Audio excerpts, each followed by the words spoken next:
escritor invitado es Guillermo Alvarado Blanco, que nos va a hablar de un libro hermoso, ¿no? Gaby. Guillermo Blanco Alvarado, que acaba de sacar un libro de Memphis, la blusera y su historia. Queremos que nos cuente un poquito del libro y cómo llegó a él y bueno, hablar un poco de Memphis. Dale, bueno, vamos con los chistecitos, te quedás ahí y ya venimos, dale. Dale. Otro borracho filosofando dice, che, amigo, yo estaba pensando, dice, escribir, viste, acá, que quiero viajar. Y viaje se escribe con B larga o con B corta. Y el otro dice, y depende, si viaje es corto, es con B corta. Y si el viaje es largo, claro, con B larga, dice. Ah, mira vos. Pero si el viaje es ida y vuelta, y le dice, y ahí tenés que con doble B. ¿Qué tal, amigo? Sigue tu camino. Nuevamente, Edu Salazar renovando algunos chistecitos, volviendo de a poquito a la actividad. Chiste de mozo. Dice, mozo, ¿qué hace este audífono acá en la sopa? ¿El qué? Otro mozo, venga.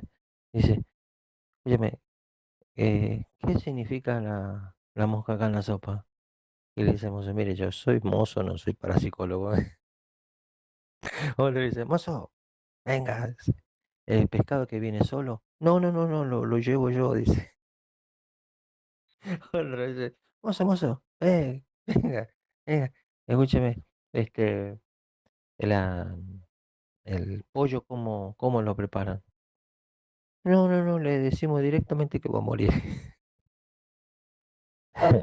Dice que estaban dos borrachos, ¿viste? Y en algún momento los borrachos se ponen a filosofar, ¿viste? A querer entender cosas de la vida.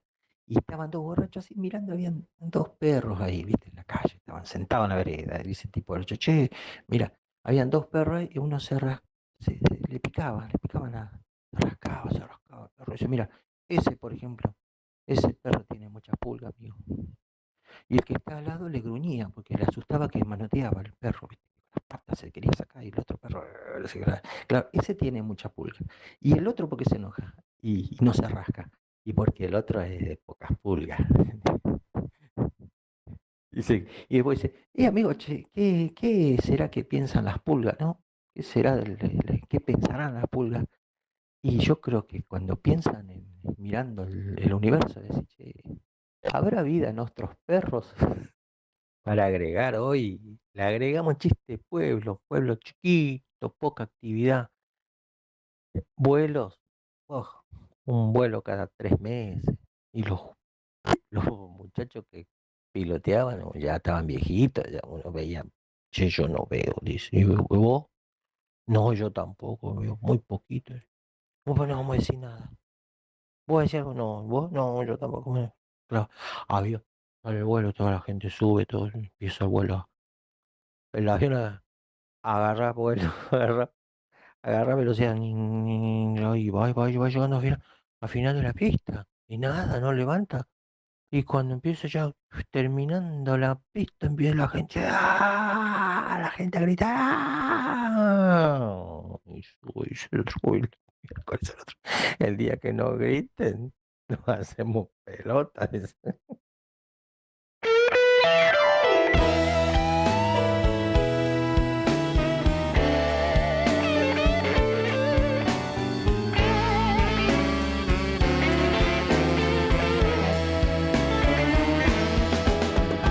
Nena,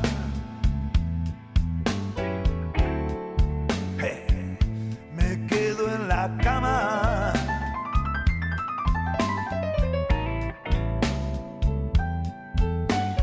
Nena,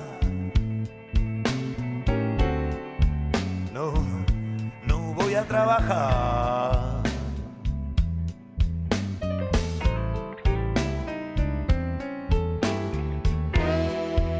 Anoche con los chicos estuve haciendo blues y tomando ginebra vimos la luz de la mañana.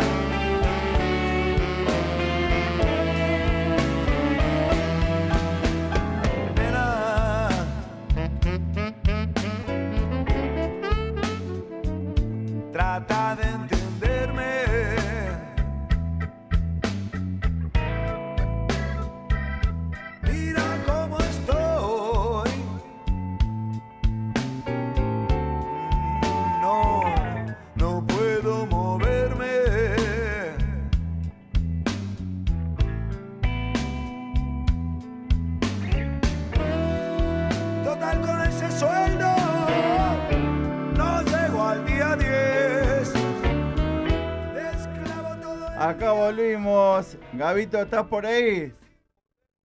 Andamos por ahí, amigazo. Sí, estoy por acá. Bueno, me alegro mucho que estás ahí. Bueno, tenemos nuestro invitado, recién escuchábamos justamente lo único importante es el blues de Memphis la blusera. Y tengo el honor de presentarle a toda la audiencia de Sigue tu Camino. Lo tengo en la mano acá, este hermoso ejemplar que recién nos trajo el señor Guillermo Blanco Alvarado con nosotros. Un aplauso, vamos. Qué lindo, ¿cómo andás, Guille? ¿Qué tal? Gracias por la invitación. Tenerte acá. Un placer. Acá gestión de Gabriel Solari, nuestro ¿Qué tal, compañero. Guille? ¿Cómo estás? ¿Cómo estás, Gabriel? Bien. Acá haciendo un poco de reposo, pero bien. Bueno, a recuperarse. Sí. Qué lindo. Bueno, bien. Contanos un poquito del libro, cómo surge la idea de hacer el libro de Memphis. Bueno, la idea surge, la primera idea la tuve cuando falleció Adrián Otero en el año 2012. Lo que me movió el fallecimiento de Adrián, a quien yo había conocido unos años antes y habíamos pegado buena onda, fue averiguar a ver si había algo escrito sobre Memphis. No encontré nada, no encontré libros, encontré cuestiones en distintos medios y en libros sobre otras cuestiones, pero no un libro sobre Memphis, lo cual me llamó bastante la atención. De todas formas, tardé casi 10 años en tomar la decisión de hacerlo, el libro, un poco entendiendo que si nadie lo había hecho, lo tenía que hacer yo, que si me había ocurrido la idea, lo tenía que llevar a cabo yo.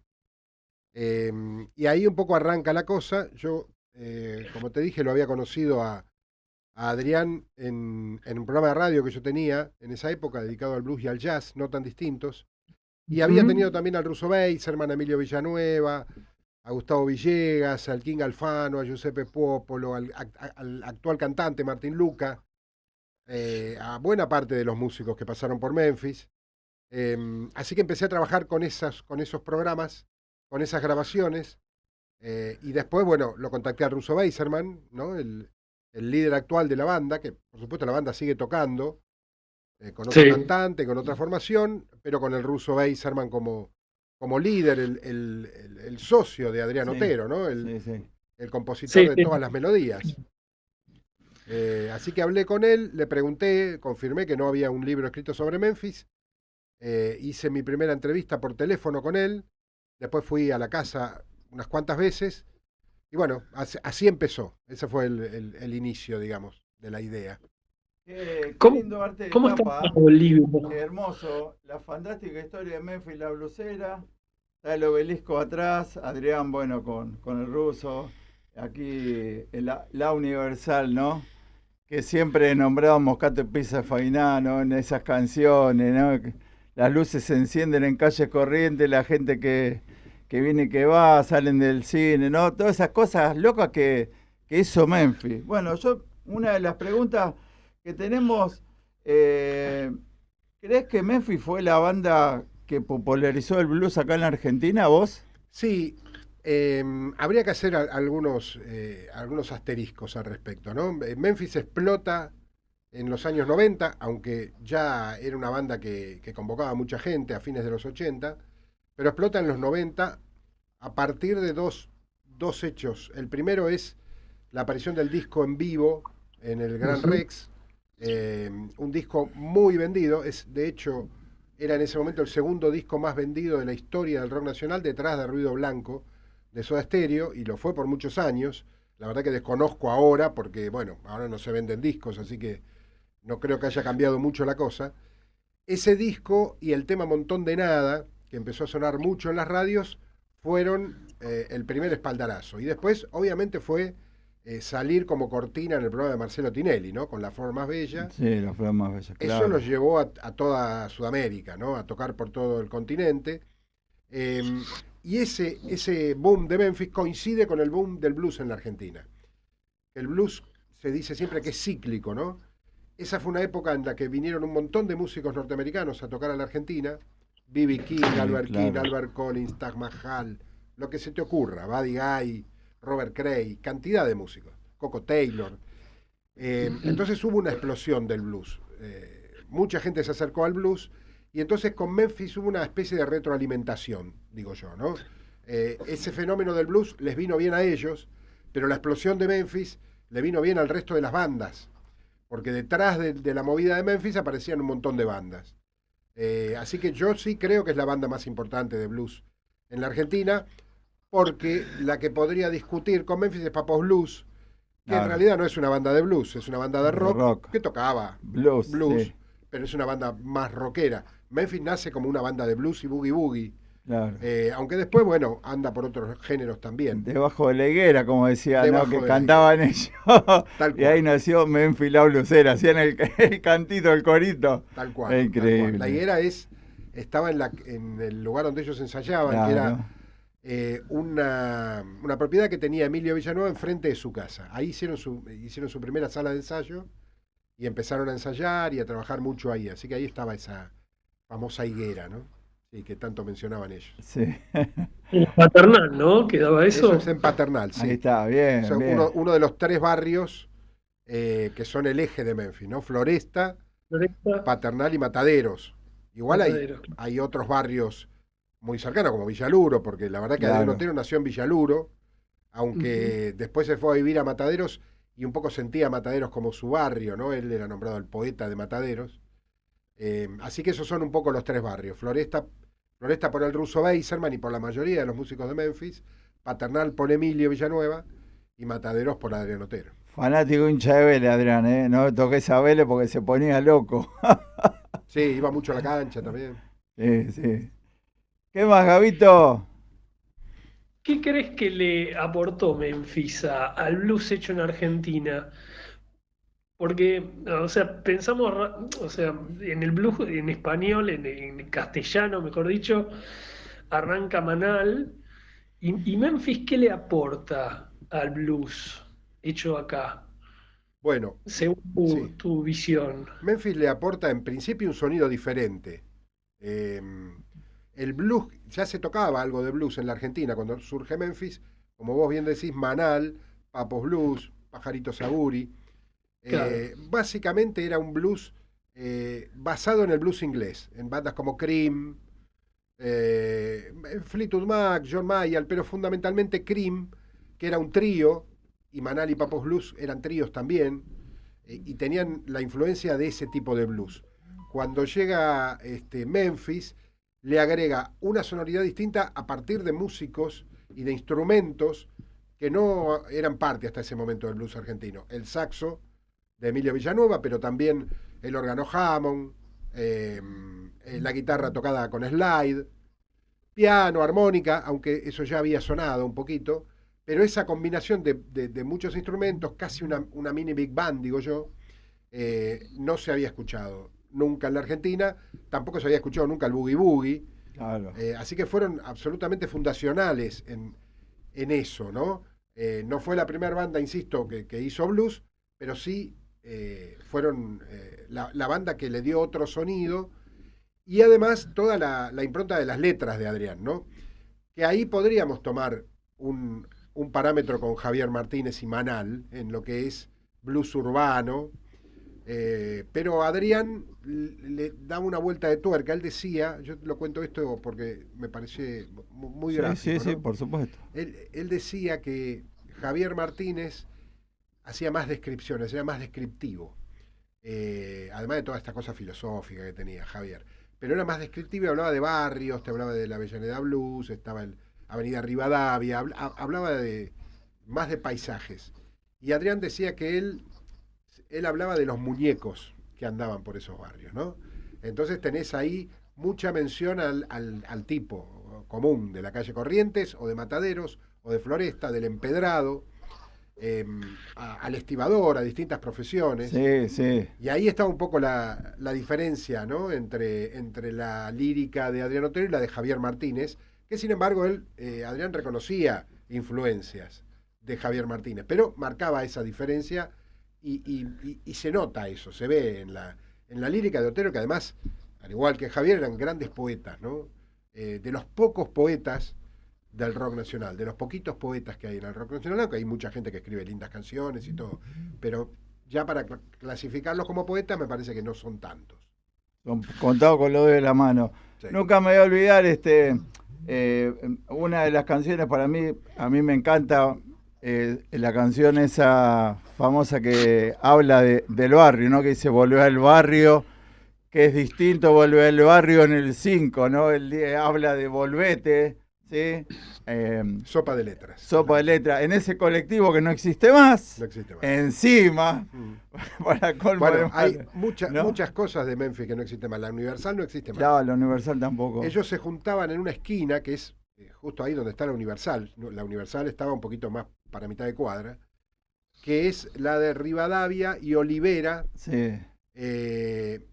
Ahí se juntaban, ¿viste? Había un bar en una esquina y un bar en la otra. Tampoco existen más esos bares. Mirá vos. Uno se convirtió en una farmacia famosa de la cadena, el otro es otra confitería, pero esos bares, la Universal, el 5, ya no Sí, están no más. están ¿no? más. Y si pensamos, Hay- va a haber más si cosas. vamos a buscar, si Sí. empezamos a desanar distintos Sí. tipos de canciones de Memphis, vamos a encontrar Sí. como unas cuantas, ¿no? Sí, sí, porque bueno, es una banda que cumplió 48 años. Sí. ¿no? Son unos cuantos años, casi medio siglo, ¿no? de estar tocando. El disco en vivo es en el 94, ¿no? Sí. Grabado en Gran Rex. Exactamente, sí. Sí. Sí, ese disco tuvo, que fue el más exitoso de ellos, triple platino, tuvo la particularidad de que el tema elegido como corte de difusión, digamos, que fue el que los hace explotar, que es Montón de Nada, no se graba del recital, sino de la prueba de sonido. Mirá. Porque ellos querían tener ese tema limpio de la gente, De la digamos, gente. ¿no? Porque en las otras grabaciones la gente se escuchaba mucho. Pone La Bifurcada, que fue el otro gran éxito, que fue éxito mucho después de la salida, ¿no? Porque tanto Montón de Nada como La Bifurcada son parte del segundo disco de Memphis, que es del año 85-86. Sí. La Bifurcada se escucha casi más a la gente cantando que a Adrián. Entonces ellos quisieron evitar eso en este tema que habían elegido como corte de difusión y ese tema sale sin público. Así que bueno, ese disco evidentemente fue un espaldarazo muy importante, ¿no? para la carrera de Memphis. Claro, hay muchas canciones por ahí de los primeros discos que tampoco fueron tan explosivas, que después explotaron, como decís vos. Gaby, ¿estamos bien ahí? Sí, suele pasar que por ahí en los primeros discos no son para nada conocidos y después hacen unas versiones en vivo que explota, ha pasado también con Los Piojos, me acuerdo con el ejemplo de Tan Solo. Y bueno, las letras vos hablaste de las letras de Memphis y también se habla de las letras que son machistas, pero en realidad, ¿cuántos temas? ¿Hiciste algún Sí, estudio de cantidad de temas que se le puede decir que son machistas? mirá, son aproximadamente entre 10 y 12 temas. Porque, digo, yo lo hice letra por letra, A pero ver. no es el número tan exacto porque hay algunas cosas que son más discutidas, ¿viste? Por ejemplo, cuando dice chichi, por ejemplo, o las chuchis hierven, ¿viste? Está medio ahí en el Sí, límite. en el límite, Sí. claro. Hay otras letras muy machistas, La Bifurcada claramente es uno de esos temas. Y Adrián decía que él no era machista y que esa letra, cuando él dice yo soy machista y vos feminista, era solamente para que rime. Para la digamos, canción, ¿no? claro, la para que canción. rime. Pero la verdad que no era muy convincente cuando él se quería sacar ese mote. Igual, si bien hay quejas de algunas mujeres por el tema de las letras de Memphis, las que estuvieron cerca de Memphis dicen que no eran machistas. Y te hablo, por ejemplo, de la periodista Gloria Guerrero, ¿sí? La primera periodista de rock de la Argentina, mujer, que escribía en Revista Humor y que lo entrevistó muchas veces a Adrián, y que yo la entrevisté para el libro y me dijo, nada que ver, era un juego y qué sé yo. Y la otra es Andrea Álvarez, la percusionista que tocó un buen tiempo acompañando a Memphis, y decía que no, que para nada, que ellos no eran machistas y que además se notaba por cómo la trataban a ella y por cómo le pagaban. Porque le pagaban muy bien, a diferencia de otras bandas, no le quise preguntar cuáles, aunque tengo alguna idea, de otras bandas que le pagaban menos por ser mujer. Entonces esto con Memphis no pasaba. Así que bueno, es un tema. Yo creo que uno de los motivos por los cuales Memphis quedó un poquito olvidado es ese tema, ¿no? Fue un poco inconscientemente cancelado por mucha gente por esta situación del machismo. Es importante saber, ¿no? Cosas que ellos no son machistas. Vamos a aclararlo. No, yo también creo que no. He hablado con Adrián allá por el 2009 también, que fue a No Te Duermas Esta Noche en su momento. Y él era un enamorado y yo creo que era un tierno, un tipo que tuvo sus problemas, lo cuidaba mucho la gente después para sacarlo de ese entorno jorobado que tenía. Sí.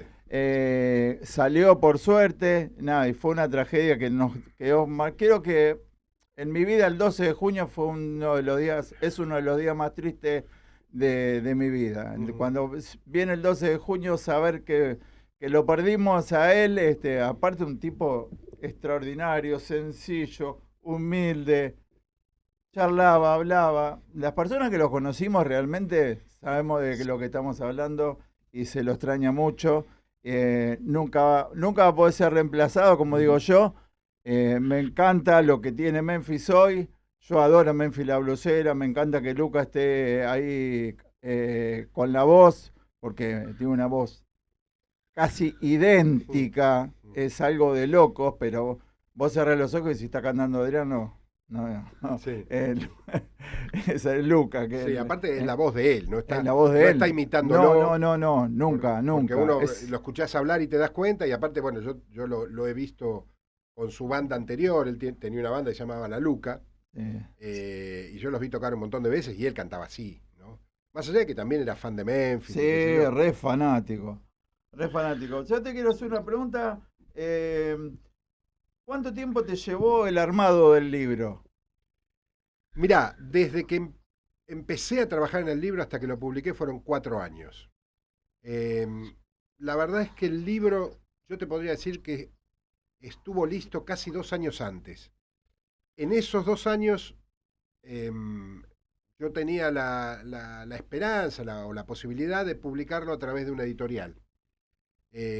Finalmente, bueno, no pudimos avanzar y bueno, decidí publicarlo de manera independiente. Por eso, digamos, siempre digo 4 años, porque en esos 2 años en los que, digamos, el libro estuvo parado, yo seguí encontrando cosas, porque Memphis todos los días encontrás algo nuevo de Memphis, es una cosa increíble. Seguí entrevistando gente que no sabía que tenía que entrevistar, porque no conocía que tuvieran relación con la banda, me enteré después. Gente que no había podido entrevistar en ese momento, porque no me atendieron, no vaya a saber por qué, y la entrevisté después. Así que en esos otros 2 años, en esos segundos 2 años, también fui trabajando en el libro. Pero se podría decir que el libro lo terminé, en cuanto a la idea que yo tenía, en 2 años. Y después le fui agregando estas cositas mientras esperaba que la editorial se decidiera a publicarlo, cosa que no sucedió, y lo publiqué yo de manera independiente, y bueno, acá estamos, ¿no? La verdad que muy, muy contento con el libro, con la repercusión que tuvo, que sigue teniendo, con estas invitaciones de programas de radio. A mí me encanta ir a la radio, porque yo soy un tipo de radio. De radio, claro. Yo empecé a laburar en periodismo en el año 84 haciendo radio, y llevo más de 40 años laburando en radio todos los años. O sea, nunca estuve más de 6 meses sin hacer radio. Así que me encanta y voy a todas las radios que me invitan. Voy mientras sean más o menos cerca, que pueda manejarme con el subte, voy sin problema. ¿Cómo hiciste con la pandemia, con el tema? Hablando que no... Ahí, ¿cómo te manejaste? Porque fue algo medio embromado para todos. Sí. Bueno. De los medios te hablo, ¿no? Sí. Porque uno está acostumbrado a hacer radio en vivo. Sí. Bueno, yo estaba haciendo radio en vivo con este programa, No Tan Distintos, que te cuento, que salió al aire entre 2006 y 2022, 16 años. Estaba haciendo ese programa en una radio online, y cuando empezó la pandemia, bueno, al principio la radio cerró, viste que uno no sabía muy bien para dónde ir. Después Hicimos algún programa por teléfono, terminamos haciéndolo por Zoom. Lo hice por Zoom 2020 y 2021, ¿no? En 2022, no, ya, viste, la pandemia te pega de formas muy distintas. Me costaba salir en 2022, así que seguí haciéndolo por Zoom y ya en 2023 no lo hice. La pandemia fue responsable. Yo lo hacía con mucha pasión ese programa. Yo llevé 600 músicos a ese programa. En vivo, con instrumentos, tuve contrabajos, trombones, tuba, lo que se te ocurra en la radio. Y a partir de la pandemia y de hacerlo por Zoom, viste que tenía una ventaja, podía hacer notas internacionales, viste, saqué músicos de afuera, eso estaba bueno, pero perdí un poquito esas ganas de ir a la radio, de invitar gente y qué sé yo, y lo dejé de hacer a fines de 2022. ¿Cuál era la radio online de la que ibas presencial? Arroba radio. Sí, muy linda radio, muy linda radio, muy buena gente, la verdad que la pasé muy bien ahí. Tuvo que ver con la pandemia, no con ellos, y probablemente en algún momento quizás lo retome el programa. Te abre la puerta la receta acá, o la Sónica, o alguna del grupo. A ver, pero la gente de producción, si le abrimos la puerta acá al señor para que haga la radio, por favor. Sí, no, sí, tiramos la piola, ¿no, Gaby? Seguro. Claro. Acá un programa blusero, ¿sabés lo que sería? De entrevista así también. Sería bárbaro tener acá un número uno, vamos a decirlo así, porque es un número uno. Hay que aprovechar. Hay que aprovechar. Contanos un poquito cómo está armado el libro. Me imagino arranca desde el 78, ¿no? Sí, un poco antes, en realidad. A ver. De que ellos se conocen. El libro es cronológico, consta de 10 capítulos en los que se va contando la historia de Memphis. Tiene algunas particularidades que son cosas que me gustan a mí. Yo tengo pasado una formación, digamos, de periodista deportivo, y me gusta el tema de las estadísticas, los cuadros y esas cosas. Entonces vas a encontrar en el libro todas las biografías de los 30 músicos, entre oficiales y semioficiales, que pasaron por Memphis. Vas a encontrar reseñas de los 10 discos de estudio y los discos en vivo. Después al final va a estar la discografía completa. Y cuando digo completa, te digo completa. O sea, yo veo en general las discografías tienen la tapa del libro y el listado de canciones. Nosotros tenemos listado de canciones con autor de cada una de las canciones, cada músico que participó en cada tema, inclusive músicos que no están acreditados. Por ejemplo, el disco en el Colón, ni en el disco ni en el CD aparecen los músicos de la Sinfónica Nacional que tocaron, solo el director. Y en el libro está. Yo llegué, después de bastante laburo, llegué a los músicos que tocaron ese día con los Memphis.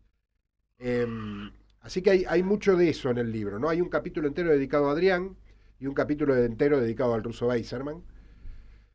Y después el último capítulo con la actualidad de Memphis. Los otros primeros 7 capítulos te cuentan la historia desde que se conocieron, digamos, allá por el año 75, hasta digamos, el quiebre que es el 2008, en el que Adrián decide irse de la banda, ¿no? Ellos estuvieron, la banda se separa en 2008, por decisión de Adrián Otero, y contra la decisión de los otros dos dueños de Memphis La Blusera, la marca, digamos, ¿no? La marca Memphis La Blusera, que fueron el ruso Beiserman y Emilio Villanueva. Ahí hay un quiebre y la banda no volvió a tocar hasta que falleció Adrián.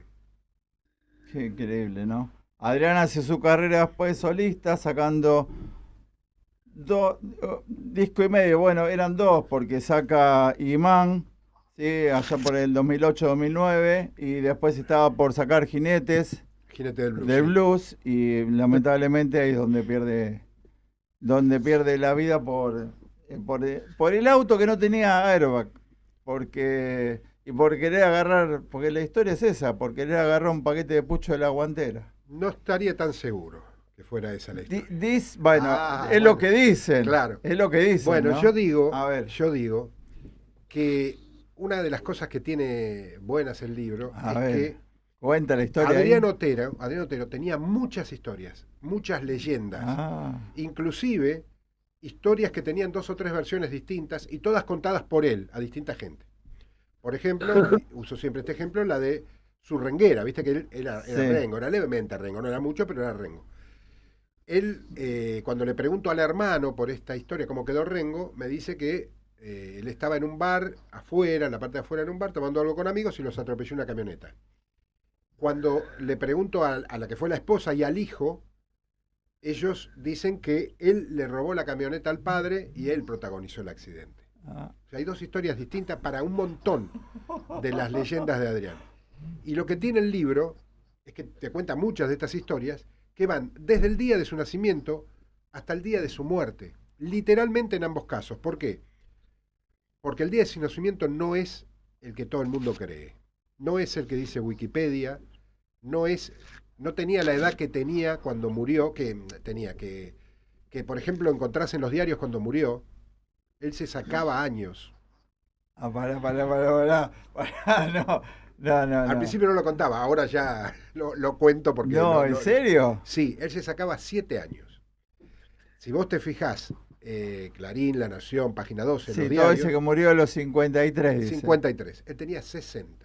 Ah, bueno, me quedé helado. Nació en el año 51. Mirá. Yo llego a esta información de casualidad, creyendo que la fecha de nacimiento que tenía era la correcta. Me lo dice uno de los músicos. Y a partir de ahí empiezo a investigar y sí, y llego en el libro está el pasaporte de Adrián, como para confirmar que no estoy diciendo cualquier cosa. Mirá.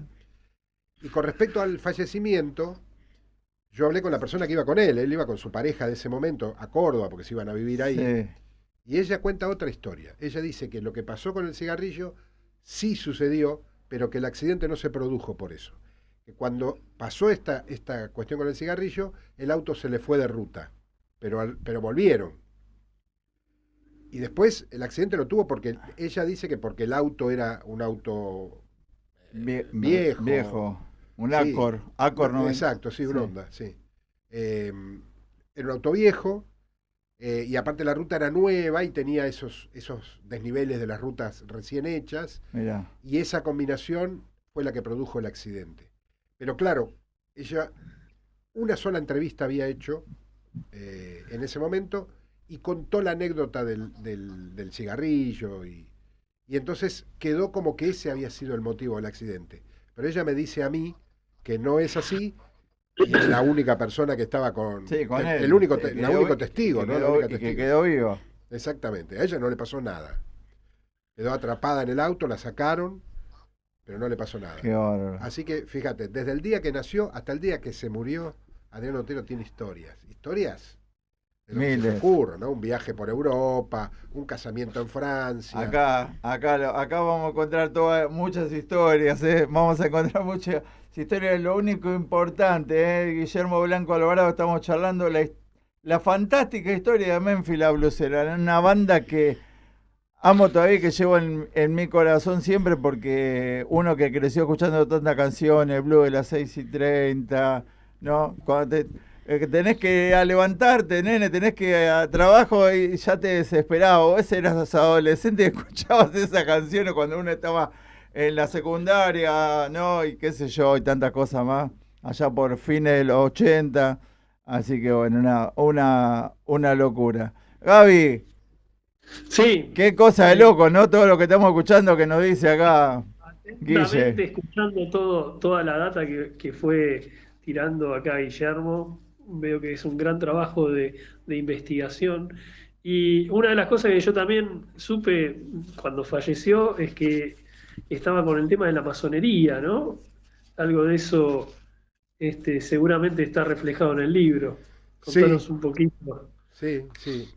Bueno, yo también me enteré en ese momento, ¿no? En el momento de su muerte, porque los integrantes de la logia a la que él pertenecía fueron al velatorio de Adrián, y hubo un pequeño intercambio con los familiares que no los querían ahí. Y ahí un poco nos enteramos, porque bueno, los masones tienen una manera particular de despedir a los miembros que fallecen, y la querían llevar a cabo, la familia no los dejó. Ahí nos enteramos. Es una historia muy interesante. Yo hablé con la persona que lo introdujo en la masonería, que me contó cómo fue que entró, cómo se empezó a interesar, en dónde estaba él trabajando, qué sé yo, y me dijo que cuando él se recibe, digamos, o cuando él lo nombran maestro masón, él tuvo que presentar un trabajo y fue un trabajo en tiempo de blues, ¿no? Fue un trabajo sobre la masonería en tiempo de blues, que fue muy comentado en el ambiente masón y bueno, que fue además considerado un miembro muy, muy importante, Adrián, pese a que no estuvo tanto tiempo. Y bueno, y para Adrián fue muy importante también su acercamiento a la masonería, lo hizo estudiar mucho, leer mucho, interesarse. Adrián era un tipo muy, muy culto, muy inquieto intelectualmente. El hermano me dice, Adrián leyó el Corán. Me dice, ¿vos conocés a alguien que haya leído el Corán? Le digo, la verdad que no. Bueno, ese tipo de cosas, ¿no? Adrián era muy curioso. Sí. Por eso un día antes de que Memphis debute, Memphis debuta en el 78, él se va de viaje a Europa. Él ya había estado de viaje en Sudamérica y decide irse de viaje a Europa, que era un viaje que ya tenía planeado y bueno, la banda arranca sin él, porque él andaba por distintos lugares, también con historias fabulosas de cada uno de los lugares en donde estuvo, los trabajos que hizo, cantó folclore andino en las calles de Roma, fue pisero en Hamburgo, pisero de los que revolean la masa y hacen un show. Bueno, cualquier cantidad de cosas, hacía, no sé, buscaba, en Latinoamérica fue periodista deportivo, y esto también me lo contaron, y yo decía, porque claro, son tantas las historias que vos decís, ¿cuántas de estas historias serán verdad y cuántas serán leyenda? Porque ya te digo, él tenía dos versiones para algunas, así que había una que no era verdad. Hasta que llegué a un artículo del diario El País de Cali, firmado por Adrián Otero, en el año 75. Mirá. Eso también te marca la edad, porque Claro, si él sí. nació en el 58 tenía 17 años, era medio chico Medio. para hacer un viaje solo y escribir en un diario. O sea, no, tenía 51, 75, 24. Ya era un adulto. Un digamos, adulto, ¿no? sí. Así Adulto que- joven, digamos. Adulto joven, sí, por supuesto. Aparte, él hacía eso con la edad porque podía, ¿no? Sí, Nadie aparte, dudaba de la edad que tenía. era físicamente el aspecto estaba impecable. Estaba siempre igual. Siempre igual, no siempre envejecía igual. nunca. Sí, sí. Sé que dormía en absolutamente. formol, en serio lo Sí, digo. sí. ¿no? Por eso podía hacer eso. Lo que pasa Sí. es que lo hizo desde muy joven, no es que lo dijo a los... No, No. es como que llevó la mentira siempre. ¿ves? Siempre, La siempre. edad la llevó siempre. La esposa misma me dijo que ella se enteró mucho tiempo después de que él no tenía los años que decía que tenía. Así que sí, sí. No. Un así que- personaje maravilloso, Adrián, maravilloso. qué lindo traernos el recuerdo a Adrián Otero. Yo siempre me río mucho con una de las canciones de solista, el Colapso Nervioso, ¿no? Esas cosas que escribía él. Ahí te das cuenta de un montón de cosas, Sí, ¿no? sí, sí. De la personalidad de él, Ujú. digo, ¿no? Sí. Que es- El otro día, esto que te decía antes de que nunca se acaban las historias de Memphis, sí, si algún día hago una segunda edición del libro, me parece que la vas a tener que hacer. van a aparecer un montón de historias que me enteré después de la publicación. Porque claro, te lo compra gente que fue seguidores de la banda, y te dicen, uy, mirá, yo sabía que tal cosa, esto no lo sabía, esto no lo sabía, y vos sabías tal cosa, y me cuentan historias que yo no sabía, ¿no? Sí. Hay algo que, relacionado con el último tema que hablamos, que me lo dijeron esta semana y todavía no lo pude investigar, que es que el disco Imán tiene, las letras del disco Imán tienen mucho que ver con su trabajo masónico. Así que es una cosa para investigar. Mira, ahí me la dejaste picando Sí, justo. sí, sí. Así que, bueno, nada, yo te digo, sigo encontrando gente relacionada. Esta semana también encontré a la modelo que protagoniza el video de el Amor es Movimiento. El Amor es Movimiento es prácticamente el primer video. En realidad ellos habían hecho otro, pero se perdió. Uno sobre Moscato Pizza y Fainá, que se lo grabaron en Canal 7. El Amor es Movimiento es el primer videoclip de Memphis. Es un video en el que ellos tocan en una casa donde hay una modelo que se va sacando la ropa hasta quedar prácticamente desnuda. Y ellos les van tocando al lado y qué sé yo. Encontré a la modelo. Nombre y apellido. Alguien dijo el nombre y apellido en Facebook y yo fui, le pregunté. Viste, te vas encontrando con todo el tiempo con historias de Memphis. Es una banda increíble, por eso lo de fantástico, ¿no? Por eso lo de fantástica historia. No es una historia cualquiera. No es solamente una banda que nació en los barrios y terminó en la claro, cumbre, no, digamos. no. Ellos terminaron en el Colón. En el Colón, ojo. Y vigente a la actualidad, que es más, cuando dijimos, Gaby, el 6 de junio, dije yo que era, sí, ¿no? El 6 de junio acá en San Telmo En el toca. Tazo. En el Tazo, ahí está, gracias, Guille. En el Tazo, Sí. en el Tazo, el 6 de junio quieren ir a ver a Memphis. En el Torcuato Tazo, ahí está tocando Memphis la blusera. Así que tienen para ir a verlo con Martín Luca en la voz y están todos. Y hablando de eso, ¿cuántos músicos pasaron por Memphis? Bueno, yo hice una cuenta de 30 músicos. Eso incluye, por ejemplo, a los 3 músicos que integraron la sección de vientos, que los acompañó durante más tiempo. Son Miguel Tallarita, Pablo Fortuna y Martín Laurino. La sección de vientos fue cambiando de músicos, hubo muchos reemplazos, porque son 3 músicos, sobre todo Tallarita es un músico que labura mucho, pero ellos estuvieron en un par de discos, en varios recitales, fueron de gira, así que yo los consideré como para hacer una pequeña biografía de ellos. No fueron músicos oficiales, yo los considero semioficiales. Y después hay otros músicos que también no sabés si son oficiales o no son oficiales. Por ejemplo, Gonzo. El Gonzo está en 2 discos y en uno de los discos aparece como músico oficial, está en la foto. Jorge Ferreras, la armónica de Memphis durante muchos años, también era considerado invitado durante mucho tiempo, ¿viste? Así que uno no sabe si realmente era un músico oficial o no. Así que bueno, ellos tuvieron 4 formaciones, digamos, históricas, ¿no? La del primer disco, la de los 90, antes, a ver, espera, el primer disco, sí, la del primer disco, después vino la de los 90, en la que ahí ya cambiaron prácticamente todos los músicos, o sea, salvo ellos 3, Otero, el Ruso y Emilio y el King Alfano. Mirá. Mirá lo Ahí está. Mirá lo que pusieron. Ahí está, ese es el video que te digo. Sí, Qué grande, Javier. Esa modelo es la que encontré en Facebook. Mirá vos. Esta semana. Esta es la formación del primer disco. ¿Sí? No, perdón, no es la formación del primer disco. Es la primera formación de Memphis. Ya no estaba acá Gustavo Villegas, no estaba León Almará. Es la formación del segundo y del tercer disco. Pero es parte de lo que yo hablo como primera formación. Después está la de los 90, la de la explosión de Memphis. Se mantuvo un tiempo King Alfano y después ya no estuvo en la última parte de la década. Después, cuando deciden poner músicos jóvenes y traen a Lucas Sedler, a Germán Biedermer, ya estaba Marcelo Mira tocando la batería, y la actual, ¿no? Dentro de esas 4 formaciones de las que yo hablo, hubo cambios también. Así que el número al que yo llegué es 30. Es un número tremendo, son muchísimos músicos, ¿no? De la última formación ya hubo cambios también. Falleció Gustavo Villegas. Primero tuvieron un tecladista que lo reemplazó, después tuvieron otro.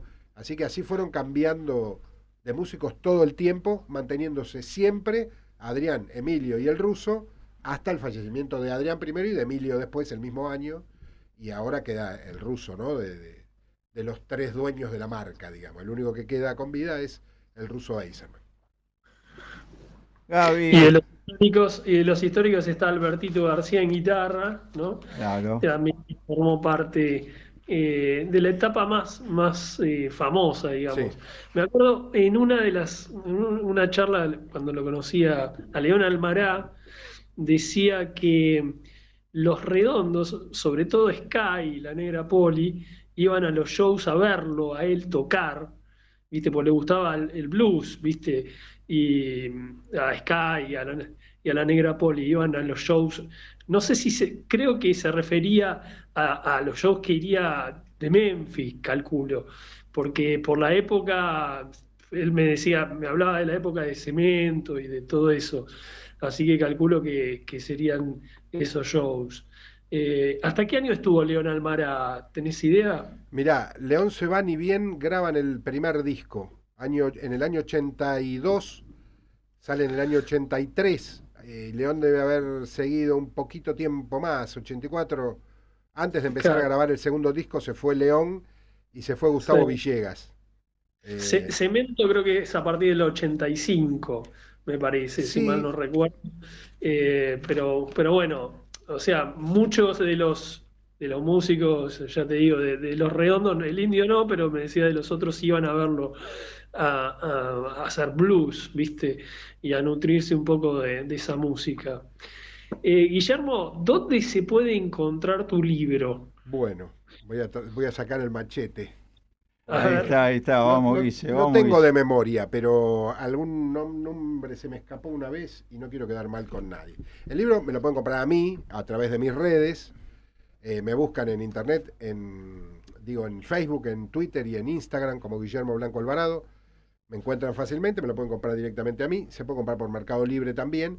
Y después está en algunos puntos de venta, que son el puesto 44 del Parque Centenario, Malungo Libros. Siempre empiezo con este lugar porque es un lugar muy un abrazo querido. a la gente de Malungo, que los queremos un montón. Bueno, después lo tengo en Librería Eriza, Juan Agustín, perdón, pensé que le había bajado el volumen. No pasa nada, de radio en vivo, estamos acá, quédate tranquilo, Guille. Librería Eriza, Juan Agustín García, 2435 en Paternal. Librería Hernández, acá en el centro, Corrientes 1436.